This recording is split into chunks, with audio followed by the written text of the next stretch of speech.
Hi guys, welcome back to another season 15 review. As always, I am Maddy Morphosis. My name is Miss Liza, and today we are going to be reviewing episode 10 of RuPaul's Drag Race season 15. It's crazy we're already at 10 episodes. I feel like the season just started. I agree. Like, I know that this season has more girls than ever, but I feel like the pacing of it has been really good because every episode somebody goes home. I was about to say, I think the reason why it's going by so fast is because there's not these long non-eliminations. Yeah. I'm really surprised we haven't had a double elimination yet. Me too, honestly, because there were so many girls. I kind of figured that they would send... I thought you were about to say because there's so many bad lips. You know, there's still time. There's still time. But I kind of did think that since there were so many girls that we were going to have some, you know, maybe even multiple double eliminations. But I guess, you know, we'll find out. But we're going to waste no time. We're going to jump in this episode, kind of talk about the challenges and, of course, the runways and the lip syncs and so on and so forth. But without further ado, here we go.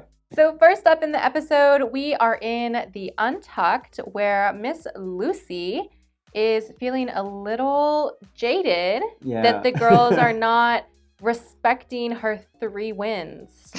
So I have 2 opinions about this. Okay. I'm split down the middle.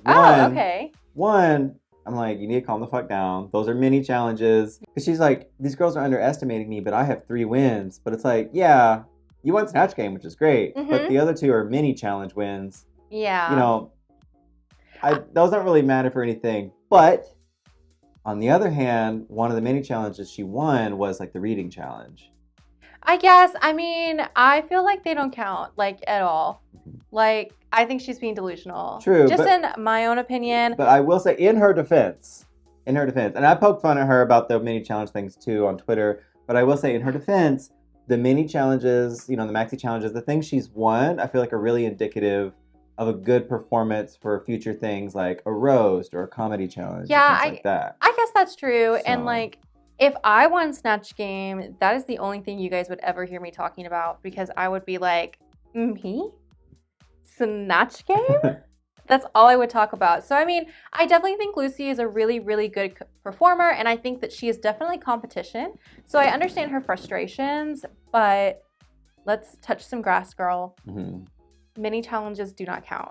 But we move on, and there is another win up for grabs as we move on to the Maxi challenge this episode. No mini, just a Maxi. A Maxi challenge where the queens have to conduct an interview, which, you know, I feel like I would do pretty well in this. Yeah. But yeah, so they're broken up into groups where they each have to, each group has to interview a different celebrity. One group interviews Charo. Yes. One group interviews Frankie Grande, and the other group interviews Love Connie. Yes. Who would you want to interview in this? Frankie Grande. Frankie Grande. 100%. 100%. There is no way that, like, I'm not very good at, like, managing, like, crazy personalities. So I feel like if somebody gave me, like, Love Connie, I would be really overwhelmed, personally. And I would probably not do very well. But I think my personality would mesh really well with Frankie Grande's. So I think that is definitely the person I would want. Because you both love Ariana Grande. Yeah. Yeah. Who would you want? I think I would want Love Connie. I think you would do really well with Love Connie. Because Frankie Grande, I feel like with Frankie Grande, there was like someone in the episode saying that he's like a big personality, but I really, compared to the other 2, not really. No, I don't think so. I honestly would want a really big personality. Probably not Charo, just because there is a little bit of a language barrier where it's, you know, I would have to take time to really think, and like I think a lot of my strength is like quickly responding. Yeah. Like, you know, back and forth. I think you do really well with I Love would love to do Love Connie, because with this interview, which we'll talk about in a little bit, is a lot of, you know, if it is a big personality, let them be themselves and just try to give them things to feed off of, keep the interview going, keep it flowing. But yeah, I would really love to do Love Connie. I think you would do really well with Love Connie, because you're a really good interviewer, as we've seen, you know, on Give It To Me Straight. But ding! But I think that you would do really well because, like you said, you're really good at letting people just be who they are and kind of bouncing off of that. I think that I mesh really well with people that have similar personalities as I do. So I think somebody like Frankie Grande would have been really good for me. Or Charo, honestly, because like that's how half my family talks. So like I don't have a problem understanding her. So it wouldn't be a problem for me. But yeah, definitely the least person I would want would be Love Connie. Love Connie? It's just too chaotic for me. We're so the exact opposite. I know. It's why we mesh so well. So first up, we have the Love Connie group, which is Mistress Isabelle Brooks, Luxx, Noir, London, and Salina EsTitties. Overall, what did you think about each girl? I was really surprised about this group. It didn't go the way I thought it was going to. Me either. Because with this group, my guess would have been Mistress would have been in the top in the group, Salina second, and Luxx in the bottom. Me too. And it was like almost reversed. The complete opposite. Like, yeah. No, Luxx really surprised me in this group. Luxx did really well holding her own, keeping the questions going, keeping it fun. I think it's like I said earlier, it's like a big part of interviewing is if it's a big personality, just letting that person shine, give them opportunities to, talk and be themselves and to create content and a fun interview. Yeah. And Luxx is really good about asking the questions, but also letting Love Connie be themselves.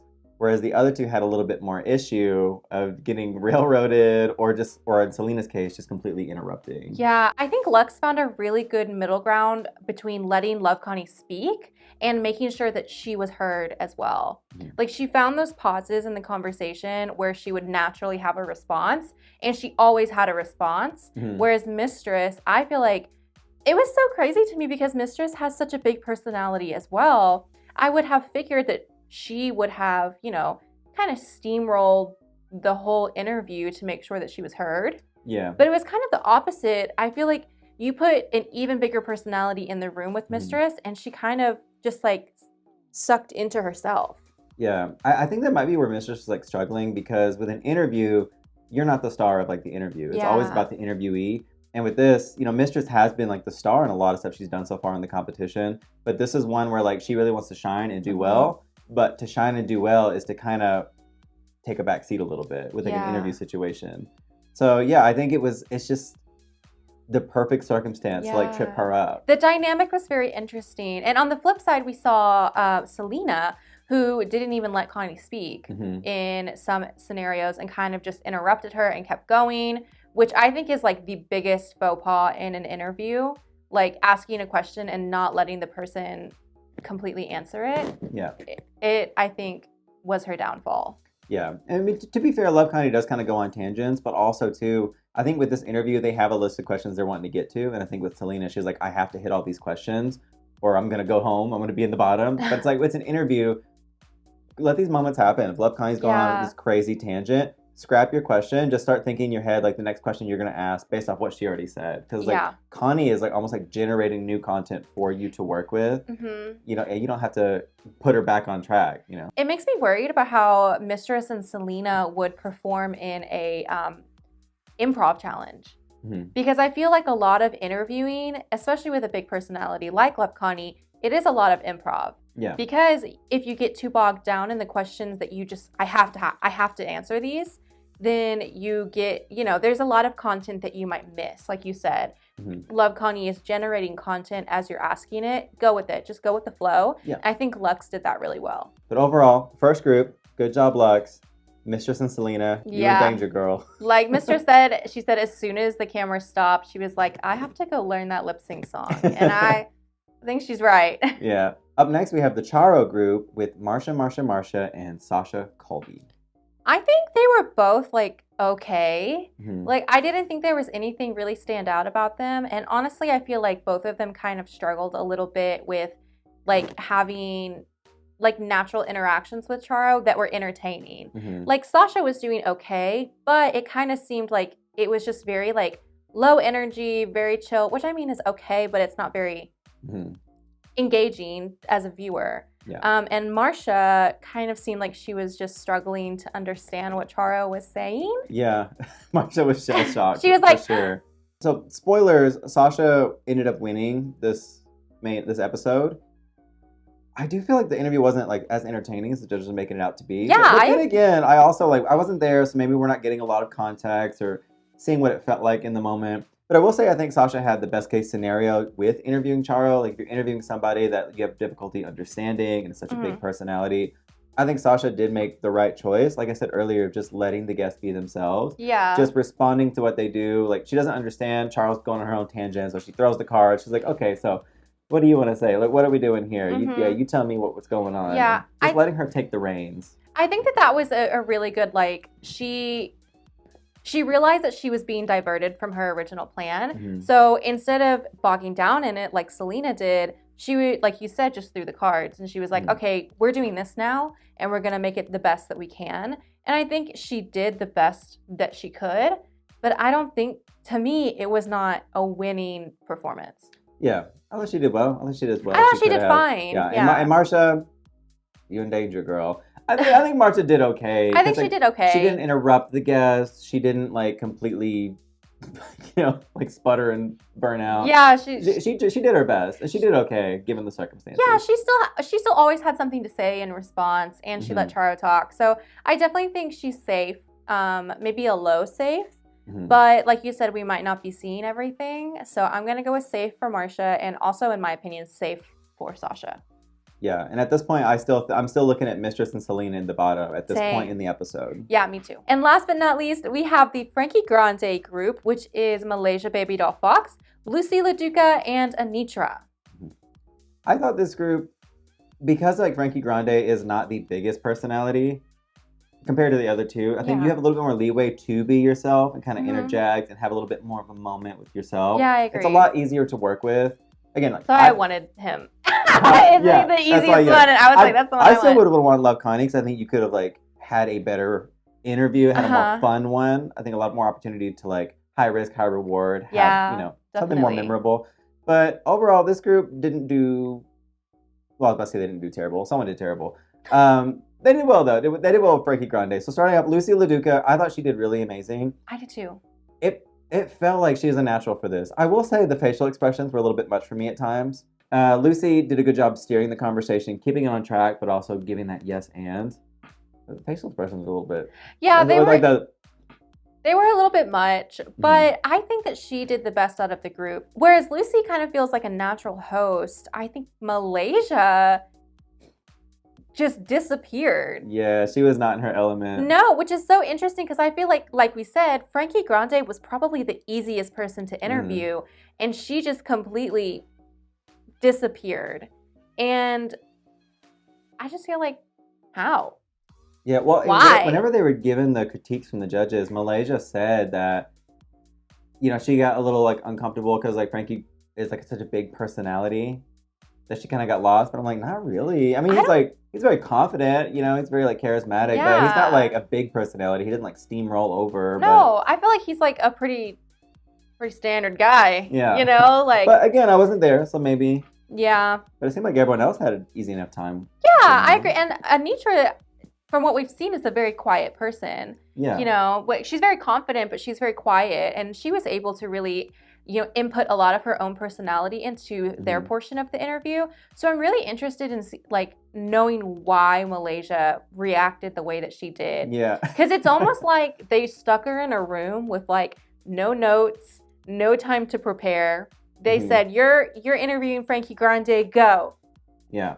But I know that they got time to prepare, so I'm like, why did you have no material? Yeah, I think she went in there like, okay, I'm gonna give a regular interview, it'll be fine, ask the questions, we move forward. And then as soon as they got in the kitchen, Frankie Grande just started like speaking with an Italian accent, and it just threw Malaysia off entirely. It's like she also couldn't let go of it. Yeah. It's like, she's like, this is funny to me, we're gonna do this the whole time. If I don't have a joke, it's a pizza. Yeah, so now, based off that, where we are at this point, I'm thinking Malaysia in the bottom and Salina or Mistress also in the bottom. It can go anyway. I agree. Those three are... It's a three-way bottom, like locked in. Yeah, it's a threesome for sure. Yeah. And now that the interviews are over, as painful as some of them were, we now move on to the runway, and RuPaul in a classic silhouette with an unlined dress. I'm just saying, they're reading all these girls in the design challenge, and that dress was not lined. Is it unlined? No, look, you can see like on the inside there. It's hemmed, but it's not lined. Just saying, if you're gonna send these girls home for that, put yourself to the same standard. RuPaul's gonna call you. I'm just saying, no, RuPaul's never gonna call me, and that's sue the problem. Now she's definitely never gonna call you.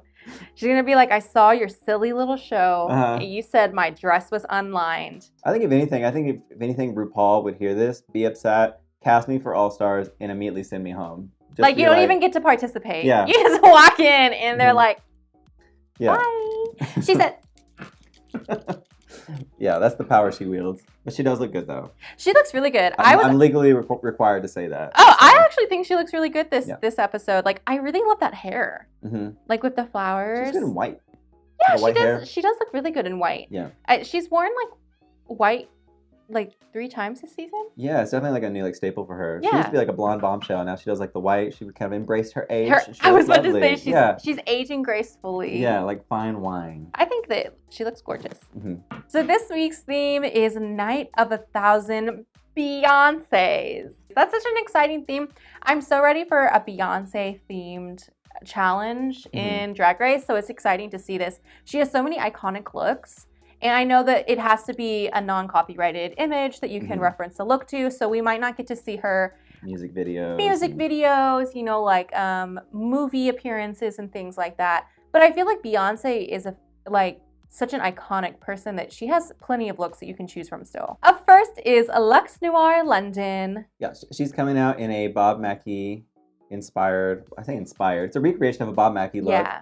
I think it's really stunning. It's a really well done recreation. RuPaul's worn this look before, and this fits right in with, you know, the catalog of this look. I feel like it was a really smart decision to use this look because not only is it a reference to Beyoncé, but it's also a reference to RuPaul.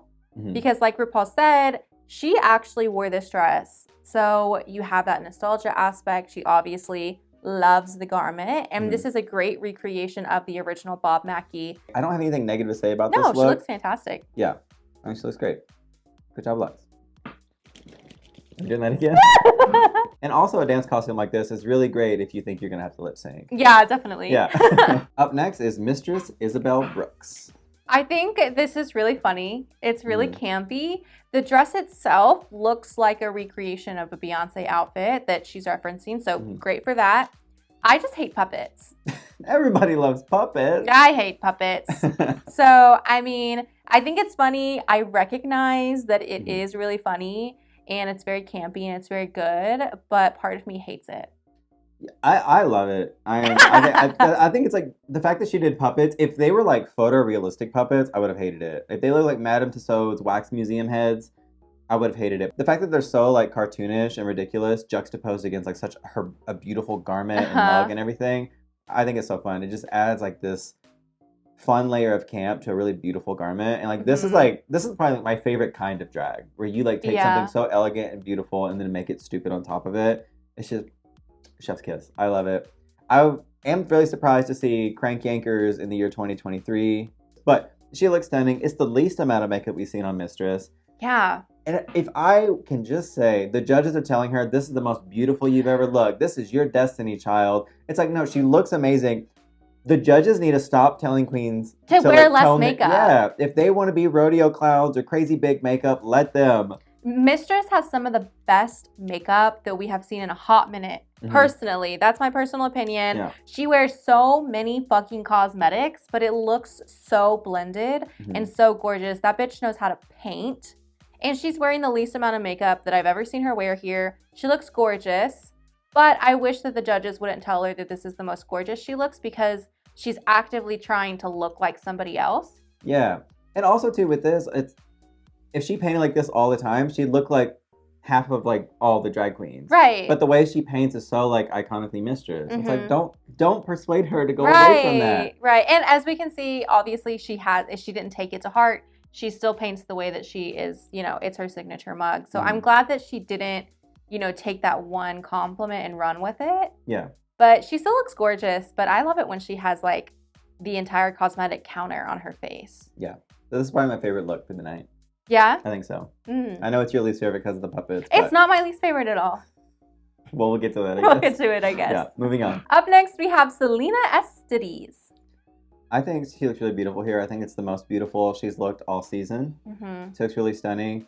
The dress it's giving me very Beauty and the Beast, but I still really like it. I like that she did the Beyonce look, but she made it a little draggier, making the hair bigger, and also adding a little bit of camp with the heads. I just wish the heads were the RuPaul Christmas ornament. I made that same comment on a video Bob the Drag Queen did on TikTok. If you're not following Bob the Drag Queen, they're an upcoming local performer. They're really amazing. Please follow them. Show them love. But I think if these heads were the RuPaul Christmas ornament, she would have won the episode. I don't care how bad she did the challenge. It would have been my favorite outfit on the runway.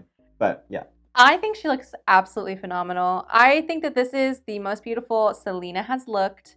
I think that this dress is almost a direct replication of the one Beyoncé wore whenever you look at them side by side. I love the hair. Like, I love a big hair. And I think she looks gorgeous. I think this is I think she fit the prompt. I think one of the best of the night.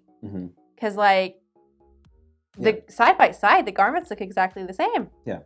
It's the same thing with Mistress, where it takes something really beautiful, drag it up, and then add a layer of camp to it. If it wasn't for Mistresses, this honestly might have been one of my favorite looks, because I'm really partial to the camp. Yeah. And it done like really beautifully and elegantly. This is one of my favorite looks of the night. Yeah, I agree. I was gonna say, I wish Salina's garments fit her this well every week. Like, her shape is absolutely gorgeous. Like, I feel like a lot of the times her garments really swallow her and you don't see, any sort of silhouette. But here, she looks phenomenal. Like, she looks really gorgeous. It's fit perfectly. She has the big hair so that she looks a little bit taller. Like, I think she looks great. Yeah, good job, Salina. Up next, we have Sasha Colby. She looks exactly like Beyoncé. Like, the garment is literally the exact same thing. Like, I like Night of 1,000, whatever. Sometimes I don't like them because I don't feel like the person has recognizable enough looks that we're like, oh, that's Beyoncé, but here I'm like, she looks like Beyoncé. Yeah. Like, if you told me that was Beyonce's outfit, I would believe you. She looks really stunning. It's a good recreation. I do think it's a safe choice for Beyoncé because it is a very simple, top and bottom with the silver appliques. I'm not going to be one of those people saying she relies on her body. Like, that's her body. She worked for it. She paid for it. That's her body. I'm not going to clock somebody for it. If I had a body like that, I would be naked all the time. I do wish that she did something a little bit bigger, a little draggier, or even, again, like adding like some kind of like camp or something. Yeah. I do think it's a very safe choice, but she did it very well. I will say, though, that in her defense, she is supposed to be recreating a Beyoncé look. She recreated the Beyoncé look. Yeah. She did the task at hand. It looks great. My critique, though, with it being like a little too simple, it's the same if they did like Night of 1,000 Lady Gaga's like they did before, and if someone came out wearing just one of her normal performance costumes. Like, if it's Night of 1,000, like I want to see something a little bit more like something more bigger, grand. a little more grand. Yeah. That's fair. Yeah. I do, I think she did it very well, but I do think it was a safe choice for her. But overall, good job. Up next, we have Marcia. So, don't think this was a well-done Beyoncé look. This is very much what you order versus what comes in the mail. Yeah, like, did you watch the Roscoe's viewing party? Kennedy Davenport said she looked like she pulled out rugs out of a sample sale. Oh, not that. I don't like it because I just don't think that it was done very well, first of all. And second of all, the neckline is completely different. Yeah. So if you're going to do a recreation, recreate it. Yeah, it looks like she got that green velvet dress off of Shein. And she was like, oh, Beyonce's wearing a green dress. I'll wear this green dress. But the material's not the same. The neckline is not the same. The slit is on the wrong leg. The shoes are different. They're strappy. And then like her shawl is completely different. Like the material, like you're telling me you couldn't get a foxtail at least. You know what I mean? Yeah. Well, it's even like the material of the dress is different. Because Beyonce's is more of just like a shiny stretch fabric, where Marcia's is velvet. It's velvet. It's so interesting. I will say Marcia looks very beautiful. Yeah, she's taking the judges' critique. She's wearing a little bit more makeup. I think she looks really pretty, but this is not it. And in her defense, I know I'm defending a lot of people. In her defense, whenever I had to do Night of 1,000 J-Los, I was getting my stuff together. It was one of the last runways we did. Yeah. You know. I was there. And I was just scrambling, and I had an idea for the J-Lo look that I wanted to do, but wasn't able to do it. And so I just found a random J-Lo outfit that I thought I could get together in time. Yeah. I went fully ready to just like make a safe garment, and that's what I did. I think this is a little below safe, given what everyone else is bringing and what she did with it. She looks very beautiful, but I think she failed on the prompt, and I'm not a fan. Yeah, not a fan either. It's one of my least favorite of the runway. She looks nice, but I don't think it looks anything. It's the same color scheme, but that's about it. Yeah. Up next is Anetra. I think she looks great. I think that this is probably one of the better recreations of the Beyoncé looks, in my opinion, just because the dress it has so many details and it's so like textured. I feel like you could have definitely failed at this picture because if it doesn't have that like texture of like the gold and the appliques and the chains, then it would definitely look like a Wish version of Beyoncé, especially with the big cape. But I think she did great. I think she looks fantastic. Yeah. I like too that she went for something a little bit more grand. My problem with a lot of girls, they went for something very safe, very simple.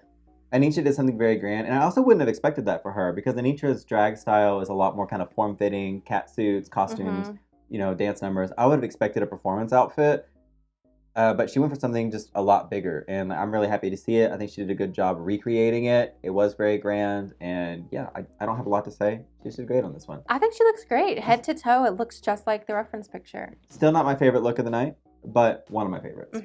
Yeah, good job, Anetra. Up next is Malaysia Babydoll Foxx.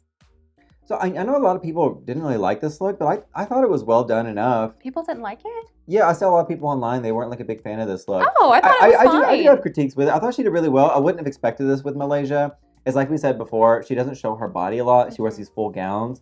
But something like this, she has good padding, good body. I think her proportions look really great here. It's one of my favorite outfits that she's worn all season. Me too. The hair isn't like a 1-for-1. But I mean, she dragged it up. She made it a little bigger, so it's fine. I don't think Malaysia is a girl that looks good in a flat wig.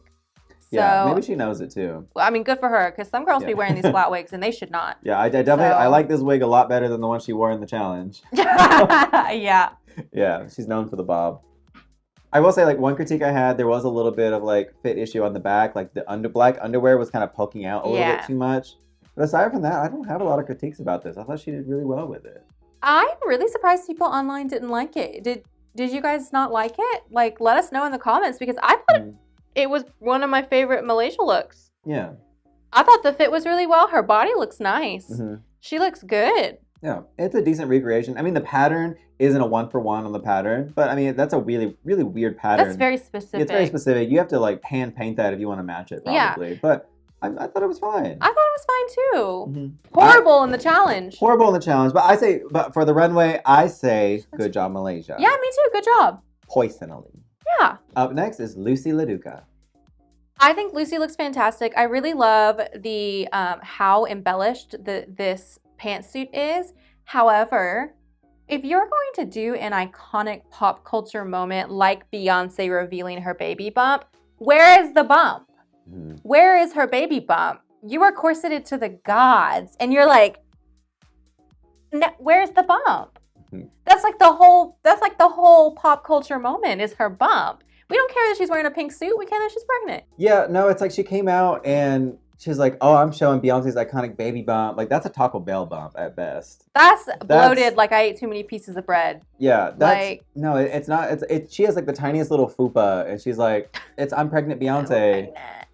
That's me after a dinner. I will say, I think her makeup is great. I think she went in on the stones and really embellished it. Aside from that, that's all I have nice to say about this look. I hate it. Oh, really? This is my least favorite on the runway. Oh, really? She just embellished a blazer. She put stones on a blazer and some pants. And then the whole thing of the bit is at the camp moment of like the baby bump. And there was no bump. So the whole thing is like ruined for me. I am really disappointed that there's no baby bump. I will agree with you on that. However, I really like the suit. I think that the embellishments look really great. I think the fit's really, well, the pants are a little short, but I think everything else about it is fine. Like, I feel like we can't say that this is too normal whenever like Sasha's looks very normal as well. And then some of the other girls are just wearing dresses. But the difference is, I think Sasha fit the prompt more at least.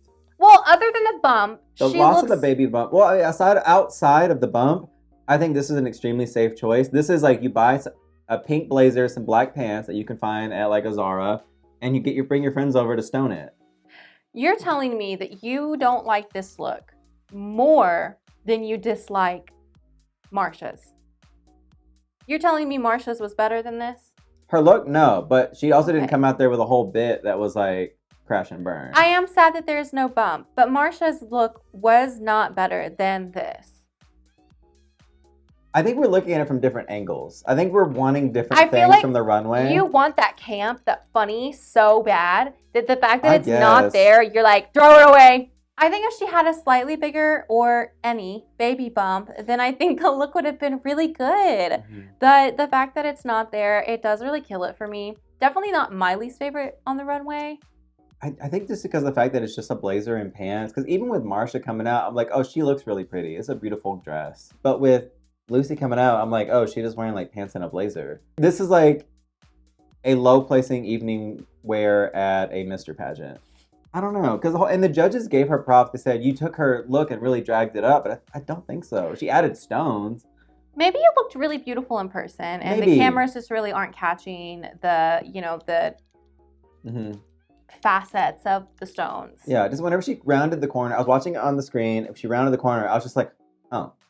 Yeah, I was really disappointed when there was no baby bump, but But when Marcia came around, I was like, oh. Yeah, that's the really, difference. I was the opposite. So in the end, Miss Sasha Colby does win this week. Do you agree? And if not, who do you think should have won? I can see the justification for it. I do think she was like in the top for me. I really thought Loosey was gonna win it. I feel like Loosey was like a natural in like the challenge in like this episode. Mm-hmm. I would knock Loosey down a peg for the runway, personally. Aside from that, yeah, it's fine. I think Sasha winning is justifiable. If you count the runway, then yeah. If you don't count the runway, I think Loosey should have won. I think that Sasha did fine. I think she definitely should have been like high safe-ish area. I think, for me, I think Luxx won. Yeah. I think Luxx won because I think that she got the hardest person with Love Connie. She did the best with the hardest person. And then her recreation of the Beyoncé Bob Mackie was 1 for 1. That's fair. I think she really hit the nail on the head for both of the aspects of this week, and I think that she deserved to win. But for the judges to tell Loosey about how amazing she did and how they love her runway so much, and then to tell her she's safe, they are playing in that girl's face. They wanted the face crack of the century. Yeah. There's like edits online of people like transitioning between like her and Jan's face, and it's very that. They got one more time not giving her a win, and she's gonna let loose. Let loose. Let loose. But with that, we have a bottom two of Salina and Malaysia. Do you agree with that? Oh yeah, definitely. I think that they both did really poorly in the challenge. I do think that you could have replaced Salina with Mistress. And I think that would have been fine as well. Definitely Malaysia should have been in the bottom 100%. Yeah. Like, I think she very much did the worst out of everybody in the challenge. But I do think that you could have replaced Salina with Mistress, and that would have been fair for me too. But Salina has been doing, pretty wishy-washy for the last few weeks. So could have been her time as well. Yeah, I don't have too much to say because I'm just going to say the exact same thing you did. So just ditto. But with that, we have a lip sync. We have the Salina Malaysia lip sync to Single Ladies by Beyoncé. This is, I think, a really good lip sync song that already has the built-in choreo. I think this could have been a double sachet. Me too. I think that they both did very poorly. Yeah. And I mean, I know that you don't know what songs you're going to get whenever you go. It's not like they told them, prepare the choreo for Single Ladies. But, I mean, I feel like we all can... Yeah, well, whenever they started, like the song started, and immediately Salina she had her ready to do so. She took off the skirt into a lip sync outfit, and then Malaysia's hitting like the claps, and I was like, oh, this is about to be a good lip sync. And then nothing happened. They looked lost. They looked like they didn't know what to do with their bodies. Like they were like making hand gestures, and they were like pointing at their hand, but there's like it almost felt nothing was really happening. It almost seemed like they didn't know the song. But I don't know. It was just so strange. And like I've seen Salina dance. I've seen her like really move, and I know she could have done a little bit more with it, even if you don't know the choreo. And with Malaysia, it's like I know Malaysia knows this song. I know they both know this song. Everybody knows this song. But it, like you said, it felt like it felt like this is the third time that both of them have ever heard the song. I do think Salina pulled it out a little bit more than Malaysia. but not by a lot. Yeah. I think you can justify her winning, but if there was going to be a double sachet, I think it might have been this lip sync. I think that last week and this week, they both could have gone. Yeah. Like last week's lip sync was bad. This week's lip sync is bad. But at the end, Miss Malaysia does have to sashay away. And I think we both agree with the outcome. I do agree with the outcome. Yeah. I do like Malaysia a lot, but I do kind of feel like she was kind of coasting along a little bit. Mm-hmm. And this episode was not her episode. So I definitely think it was a fair decision. Yeah. But with that, no more Malaysia. Fly high, Malaysia. Okay. But that is the end of this episode. Thank you all so much for tuning in to the review. As always, I am Maddy Morphosis. I am Miss Liza. Please do not send any of these queens hate. They are just making some good TV, so sit back and enjoy it and shut up. And of course, if you're not already, please subscribe, please like the video, and let us know in the comments what your thoughts are on the episode. That is all for today. See us next week as we review the next episode of Drag Race. But until then, bye. Bye, guys. Let loose.